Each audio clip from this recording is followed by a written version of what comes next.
made the contact. She took my number back to a brother named Ativa King, and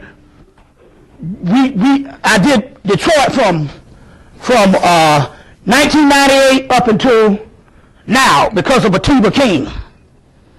And then the Melanin Conference thing jumped off. Now, I said, so the Sister Alice Brown is instrumental in having me come back to Detroit. That's why we're here today. They said, well, she just passed. I'm like, wait a minute, hold on. This sister would mysteriously appear up the street from where I live. I would see her all over Atlanta. Every time we go out, I'm the down, yeah, Alice, you back in town. But she had 2 daughters that lived in Atlanta. And I said, oh, I get it now. Alice Brown inspired the sister at the White College to get me to come and do the 2 30-minute classes so that I could come here tonight and find out that she had passed because the 2 daughters was dead and they would never, there would be no way that I would ever know that she had passed. You see how the Spirit works? And the guy said, here's a picture of her. I said, oh man. I said, and so she set the whole thing up. Her spirit set the whole thing up prior to her passing. She passed about 2 weeks before that, or maybe a month, but I had the deal before Christmas. And I said, oh, she was an advanced sister that needed a going home ceremony that her dead daughters wasn't going to provide with that old preacher talking about the life of Jesus and all that old stuff and singing in the choir and all of this. So she set up a lecture and she made it possible for me to come there, and for the mere fact I mentioned her name on the tape after we resumed, that was the ceremony she needed. We're dealing with the spirit realm now. I got back, called the seer up. I said, call Alice. Alice came through. I said, Alice, did you set that up? She said, it's amazing how things happen. See what I'm saying? Okay. So the last day, I'm about to fly out. The sister who had me to come to the university said, I got another person I want you to meet. He's a tenure professor at another college down the road before you get to Ann Arbor, which is the University of Michigan. And she said he's a voodoo practitioner and master. They call them vocours. So I said, cool. Got there, he had been seeing my tapes for years. Went in his class, he teach creative writing. After we got through, we went to an Ethiopian restaurant, ate some good food, and he said, now we got to go by my house. And he had a farm. He lived on a farm. He just moved from the inner city, lives on a farm, and has a shrine to the Yoruba, to the Voodoo, and the Palo. He said he was just working in the Palo, but he had the Voodoo and a shrine to the Yoruba. So we got up in there. I said, we're going to go here. We're going to drink a little rum or whatever to the gods, or to the Orishas, to the lower, before I fly out. Beautiful. Saw a bathroom that was done in blue to Yemonya, or Yemonja.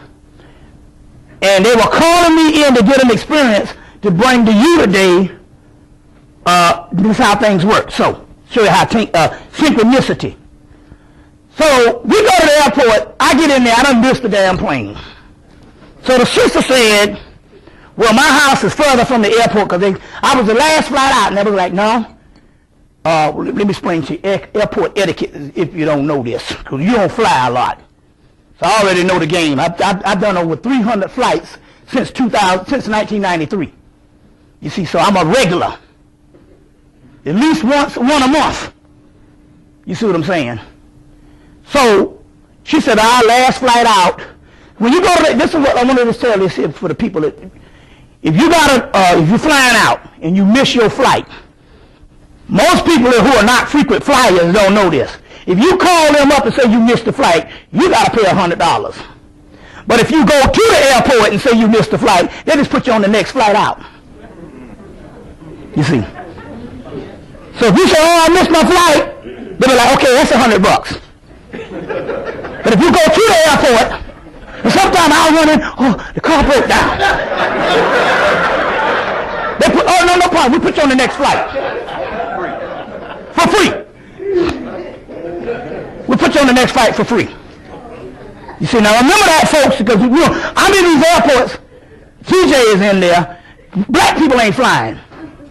We like the ink spots up in there. Now unless it's the NBA finals or some shit like that, or Mega Fest with Creflo Dollar or T.D. Jakes. Negroes is not flying. This white folks is in and they catching hell up in there with all them rules. That's why when I go in there, I'm like a slave. Yes, sir. What you want me to do? You got some cleaning? I'm telling you, it's Homeland Security. Don't fuck around with no attitude. Because they got laws against all the attitude shit. You fuck around and be a tourist. Another thing, airport etiquette. You go through, if you beep, they pat you down, that's fine. You know the next time to take off all jewelry, take off all things metal. The next time if you beep, they pat you down, that might be fine. You beep about 2 or 3 times more, your name goes on a goddamn list. Don't fuck around and be going through some shit. Take the metal off. They're calculating how many times you go through that shit and beep. Say, okay, one time everybody do it. You know, 2 times everybody. You start beeping more than that, your name go on the list. Then you be with mysterious, subversive figures like me. I got the 4 S's before. There's 4 S's they give you. That's terrorism.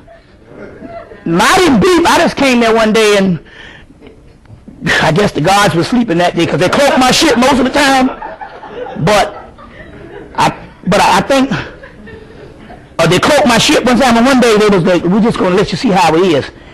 And the 4 S's came up, and I was a terrorist, and the motherfuckers were looking at me. I had the 4 S's, and one to look at me like. I said, oh, I tell you, it was when after the London bombing. They don't fuck around and get the 4 S's. Comply and do what you got to do and be very obedient up in that shit because you don't know what you're dealing with. This is Homeland Security, and it ain't got nothing to do with no United States government. It ain't got nothing to do with no citizenships, which you're not citizens anyway. I'm telling you, man, do not fuck around. You know how when they have a coup or they have a thing, the first thing they do is they come in, the military comes in and occupy the city? Yeah. Well, your airports have been occupied as state of emergency and declared a state of emergency since 2001. So don't be fucking around with no attitude. See what I'm saying?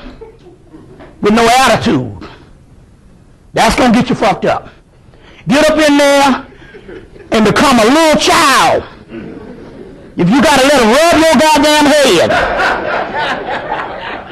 Because conscious niggas can be the most proud, and that's what's going to work against you.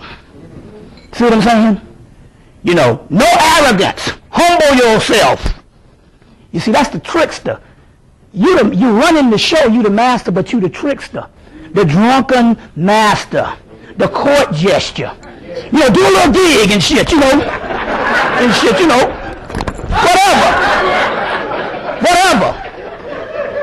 Let them rub your head. That's the trickery. That's Legba. That's Lucero. That's Kumbanda. Depends on what system. The trickster. That's Tahuti. Ibarus. Merlin. Moses, which was a mythological figure before they made him a historical figure. John the Baptist. The trickster. That's how you got to become when you maneuvering in Homeland Security. You see what I'm saying? Now, dealing with that, so I missed my flight. She said, well, you know, you got to, they put me on the next flight, which was 7 o'clock that morning. She said, well, you got to get up early.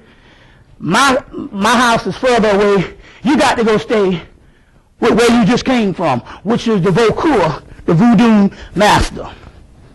I said, oh, shit. I said, I had a little run-in with Ogun, Legba, Shango, Oshun, and all you want to kill my ass.